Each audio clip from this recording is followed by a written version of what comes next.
আপনি কি গর্ভবতী? কিংবা আপনার পরিবারের কেউ? তাহলে এই ভিডিও আপনার জন্য খুবই গুরুত্বপূর্ণ। গর্ভাবস্থায় কিছু সংকেত আছে যা একদমই অবহেলা করা উচিত নয়। আজ আমরা জানব এমনই 5টি বিপজ্জনক সংকেত যা দেখলে দ্রুত ডাক্তার দেখানো জরুরি। বিপদ সংকেত 1, প্রচণ্ড পেট ব্যথা বা তলপেটে চাপ অনুভব করা। গর্ভাবস্থায় হালকা ব্যথা বা চাপ লাগতে পারে, কিন্তু যদি ব্যথা খুব তীব্র হয়, বিশেষ করে তলপেটে, তাহলে দেরি না করে ডাক্তারের কাছে যান। এটি গর্ভপাত বা অন্যান্য জটিলতার লক্ষণ হতে পারে। বিপদ সংকেত 2, অস্বাভাবিক রক্তক্ষরণ।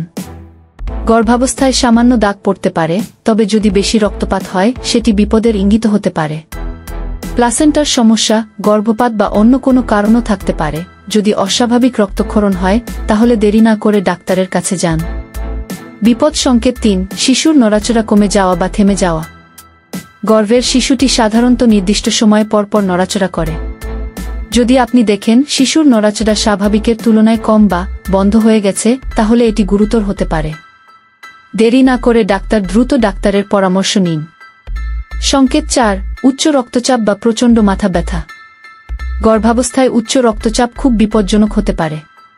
এটি প্রিএক্ল্যাম্পসিয়া নামক সমস্যার লক্ষণ হতে পারে, যা মা ও শিশুর জন্য ঝুঁকিপূর্ণ।